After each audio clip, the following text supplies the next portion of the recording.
الكرام،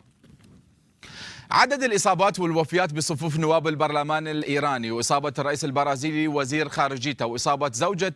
رئيس الوزراء الكندي وملك الدنمارك ومسؤولين عالميين من الصف الأول بفيروس كورونا. كل هاي الإصابات تؤكد وبما لا يقبل الشك أن ذول المسؤولين ولد أصول وخوش أوادم وممثلي شعب من صدق، واللي يجري على ناسهم يجري عليهم وبدون أي فوارق طبقية، مو مثل نواب ومسؤولي بعض الدول اللي واحدهم بس يصير نائب ثاني يوم يروح ويقول